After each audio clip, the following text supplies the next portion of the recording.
Welcome to the Senior View. And today we have a topic which I think many of you will be very interested in listening to and watching. If you are 50 and up and you're looking for a job, you want to change your job, you've lost your job, and everybody needs to work in today's world, right? So I want you to listen today to these lovely women who have something very special to offer you, okay? Of course, you know Amy Beck, our Assistant Director, and we have Dawn Quisnell. Perfect. Yes, and we have Susan Kelly. And they are from the Regional 50 Plus Career Seekers Networking Group. And they've been coming every Thursday morning to the Senior Center. And I see so many people in there, and they're helping them. And is it a free program or? Yes, it is a free program. Free program. But what they can do to help you get a job, to get your life back in order, the best that you can. It's a hard world out there today, and there's been many changes, as you know. So, so let's talk about it and how do we get. If I were 50, of course, I'm much older than 50. I won't tell you how much. But if I were interested, what would be the first step I do? Would I call Amy? And set up an appointment with you both, dear women, or what? Well, I get the first place would be to show up at 9 o'clock at 28 Mayhew Street at the Senior Center, and you bring your business cards and your resume, and we offer a presentation, open networking to give. To introduce each other, introduce the attendees to each other. Mm-hmm. So we typically start with, please say, who you are, your name, and what it is you're looking for, or what are some of the challenges that you're having in your search. We not only have just people who are in a job search, we have people who are retired and bored and looking to come back to work. That's right. And we have people who are considering their own business or in a career change or what they call the encore career. That's wonderful. I can't imagine how supportive this is in today's world. And you give hope. That's what I sense. And so a person has a chance to improve their life again financially. That's for sure. So yeah, you nailed it, because today one of the members had to leave early, and she said, "Thank you, Dawn. You gave hope." Isn't that wonderful? Yeah. That's great. It's so nice to hear something positive in this career, event. And I think that's the important thing, is that it's a very positive group. It's a networking group, and we're all helping each other. And they're learning, for some who may not have had to look for a job in the last 10, 15 years because they've been in one business, it's been a great opportunity to come back and refresh their skills. Take a look at their resume. What can they change? What do they need to consider when they go in for an interview? And it is a very positive group. I just think that's the most important part, is that you have people who are going through the exact same things that you are in looking for a work or trying to decide to make that career change. Mm-hmm. I see. And, when I look in the door, I see, several people in there. And so do you invite others to come in and speak? Maybe from an employment agency or?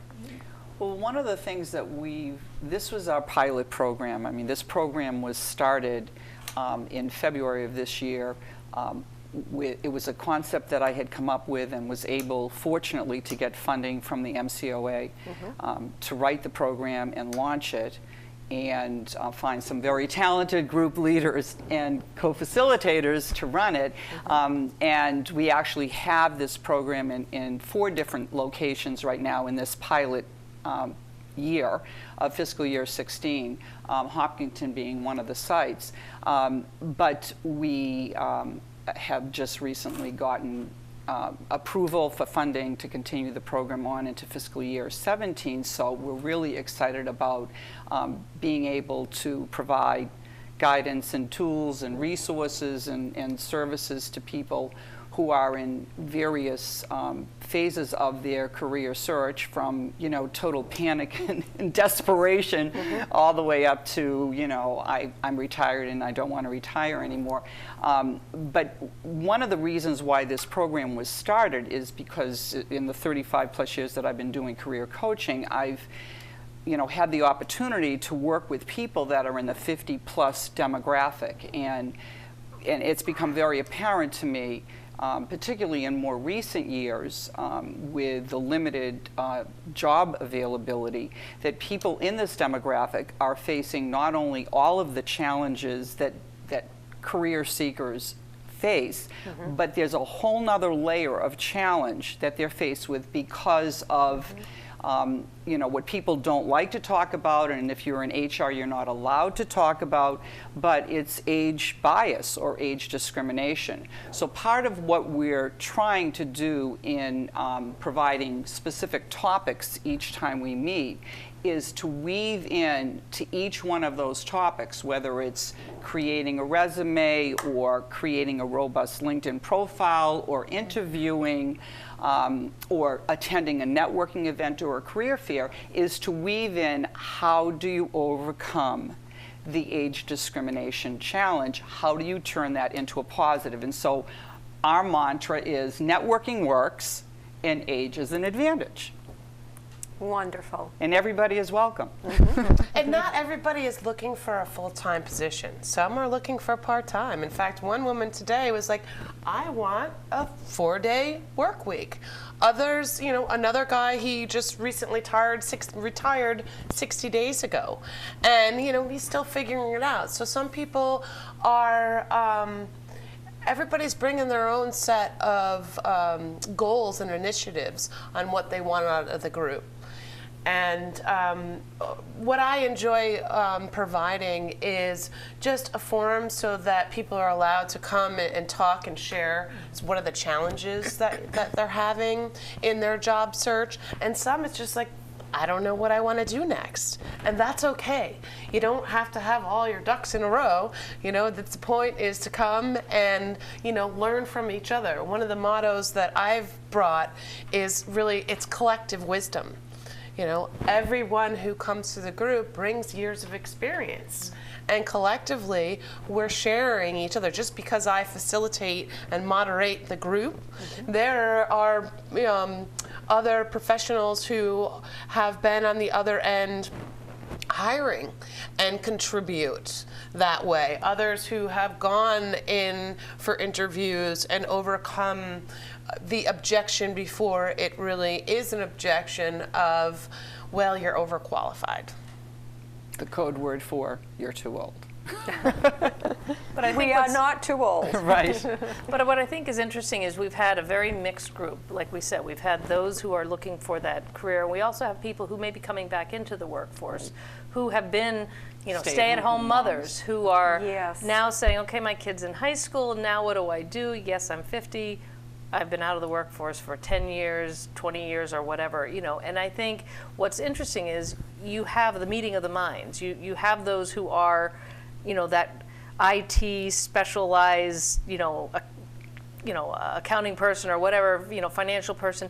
And then you have someone else who's coming back in going, well, my skill set's 10 years old, now what do I do? And so we are able to help everyone in that respect. We are able to give resources and, you know, encourage. So you can send somebody to get help to be retrained, like on the computer, you know? Right, we do have resources and suggestions for that. I mean, one of the things that we're going to be doing in fiscal year 17, we're going to be spending the next, I'm working with the Director of Program Development for MCOA, and we're going to be revising the program, and one of the things that we're going to do is to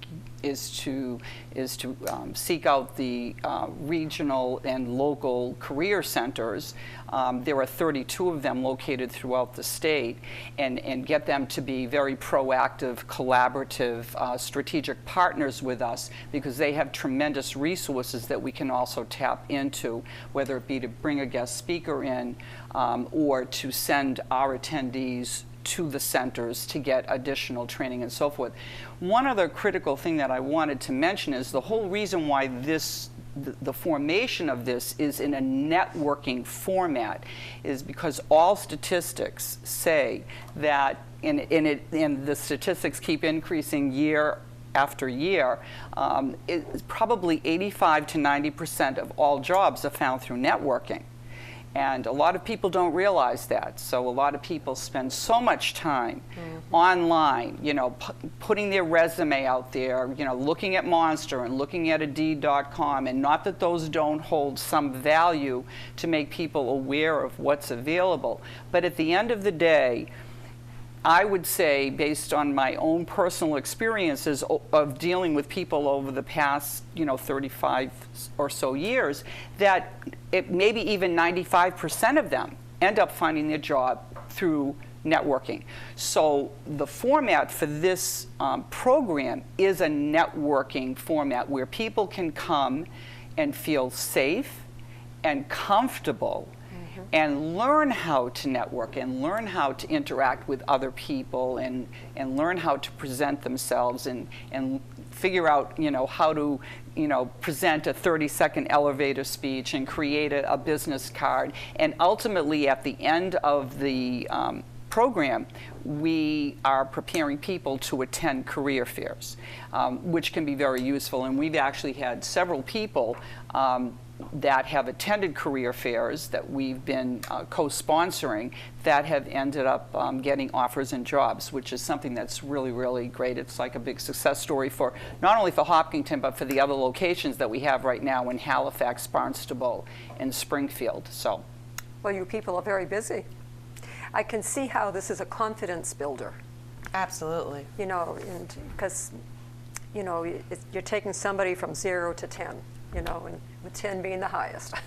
Not only that, is that I think that they are feeling more comfortable because they're in their own age demographic, and they don't feel alone. And it's just kind of welcoming when they start to share experiences, and where the word is starting to get out. And they've been to this networking group and they heard about us, and so we're starting to attract people, outside of the immediate area. The only prerequisite is that you're 50 years or older. And that you show up with a good attitude and a smile and something willing to contribute. I see. And now, does a person stay in contact with you after they get a job?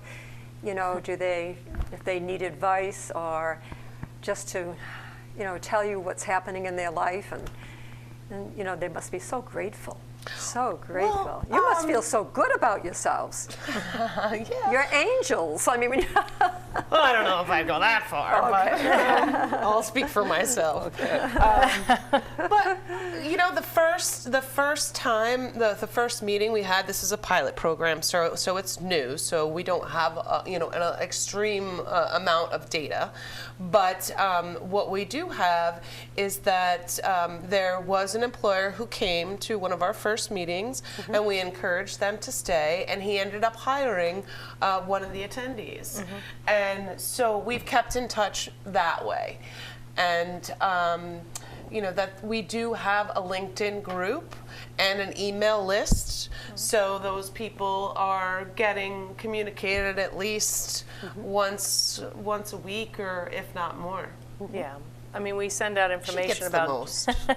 we send out information about job fairs. We send out, a reminder about our meetings, what to bring, what the Wonderful. topics are, and because especially if they're included into LinkedIn, then they get word even about possible jobs that they might be interested in looking into, because they're being posted on our LinkedIn right.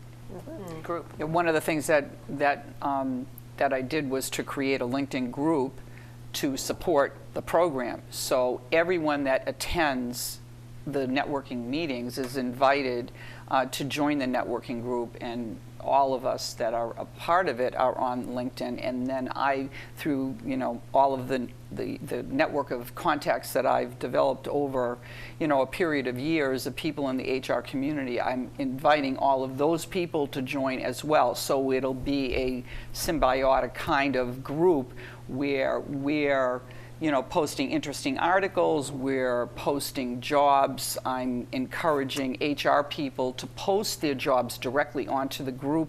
So hopefully, and this is still a relatively new group, but it's growing every week, and we're trying to encourage people that are attending the networking group meetings to go to the site. So this will be another way for them to find out about career fairs and jobs.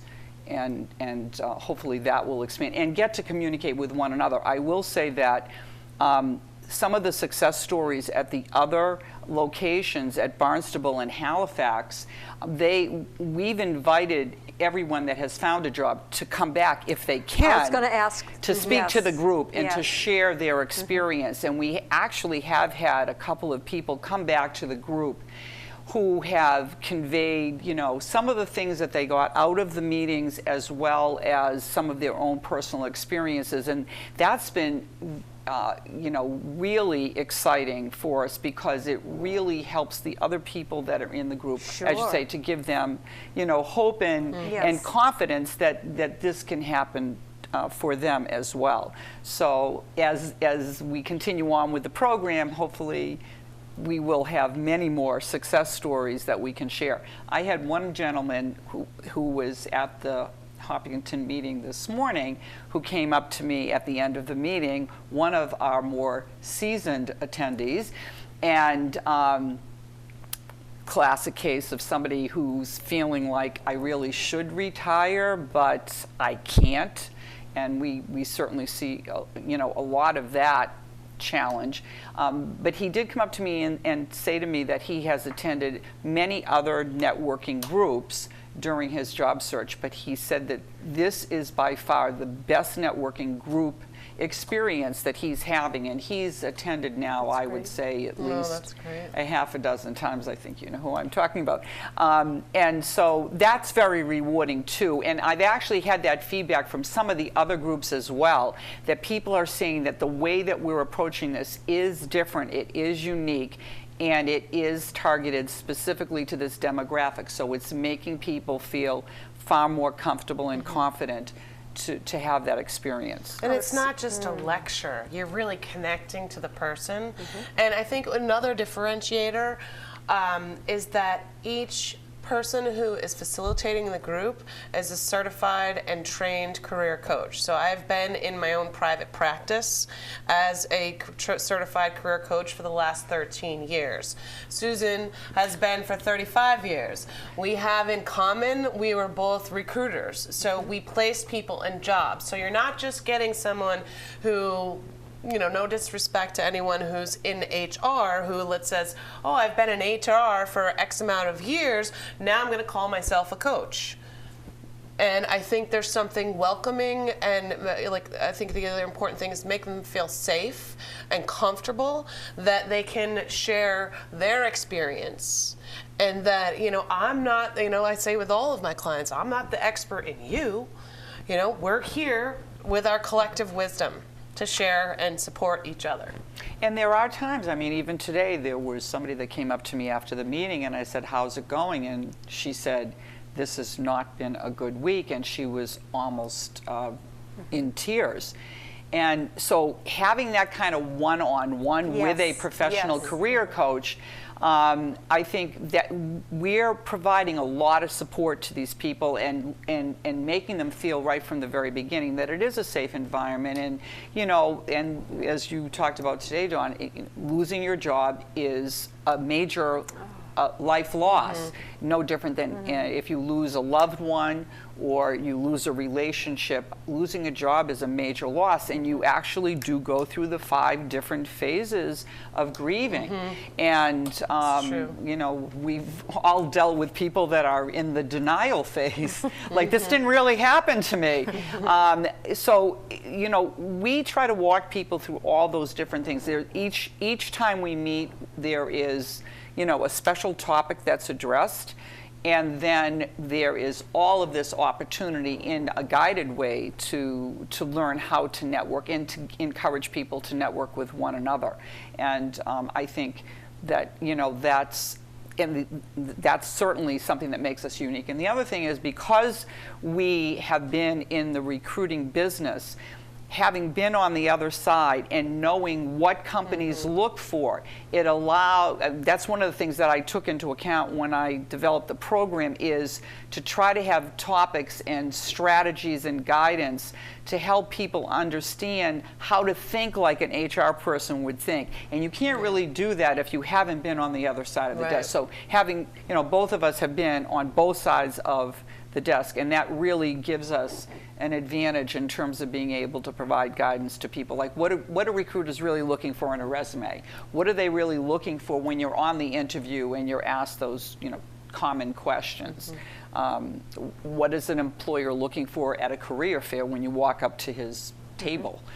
So we can help people and give them that extra edge that they need, that might differentiate them from all of the other people that are applying for the same job. Wonderful. When you think of the changes over the past several years, I remember just going to the Sunday paper to look up for a job. I did that too. Yeah. Well, mostly from a recruiting standpoint of who I was going to call to try to get their job, to help them fill their job. So there's a whole different way now of looking for a job. Really, it really is. And I just can't imagine too. And people, where people are asked to fill out applications online, and it takes that personal touch out instead of just, calling up, making an appointment, and go and meet the person who is going to interview you for a job. I mean, the changes are really tremendous, and I can see how wonderful it is, the support that you're giving in this changing world.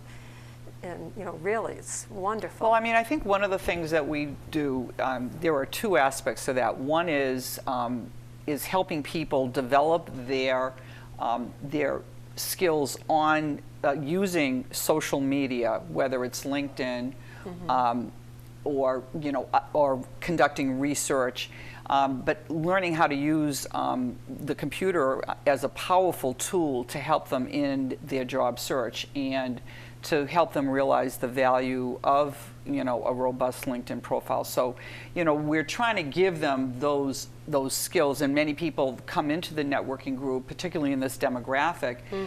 Some of them don't even have computers, but yet the senior center has that as a resource, and we're there to help them acquire those skills. The other thing that we do is to teach strategies to get around the resume portal protocol that's in place now, which is like this big, gigantic black hole, that people's resumes get uploaded and go off into the cloud somewhere. So there are strategies. And that's a whole other course that, we teach. There's somewhat, even 8 just basic topics, whether it's resume, it's interviewing, it's networking, it's, following up, it's your cover letters, it's a lot of it is belief and attitude too, and clarity. And what else am I missing? Well, the LinkedIn, LinkedIn, of course, and other social media. So it's positive thinking instead of negative, that there is hope. And the other thing also, I think, is just learning how to do self-assessment, figuring out what your core skills are. Many of the people that come into the networking program, they're really lost, as John said earlier.